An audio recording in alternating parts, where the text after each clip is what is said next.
Hey guys, Billy Davidson here with Davidson Pressure Washing Painting, Hammond, Louisiana. In this video, as you've seen in the title, what does scuba diving and pressure washing have in common? So this is a little sneaky trick I've run across years and years ago. I wanted to mention some of the guys were asking about my resource page. It is in the link in the description, and also I'll pin a comment.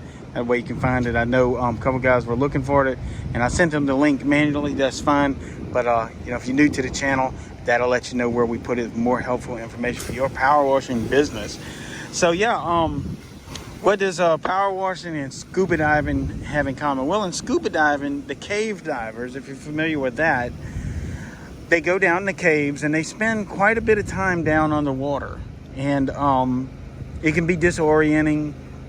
You know, they just from fatigue, you know, breathing through the apparatus, or even mental fatigue. They're exploring. It's a high stress situation, so they do things to kind of mitigate their risk in the scuba diving world. So and one thing that they do, if they go into a cave, they lay a rope along the way as they go down in case there's an emergency.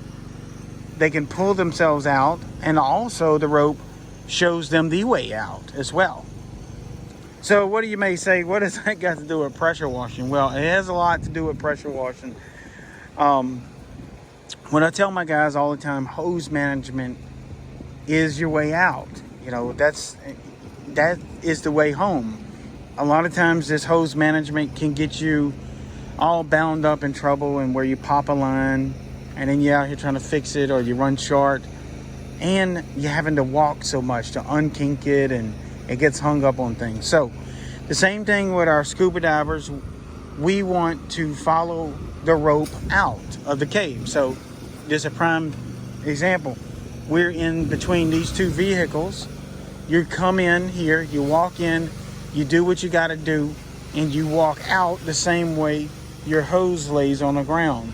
Now, if you don't, and you try to take a left or a right in here, the hose gets bounded on things, wrapped around things. And you know, these rubber hoses grab onto everything with incredible friction. You can't jog it loose or knock it loose. You almost got to kind of go chase it down and find where it's jammed up. So follow that line out just as the scuba divers do. You go in one way and come out that same way, and to go around the obstacles. In this case, it's this large vehicle.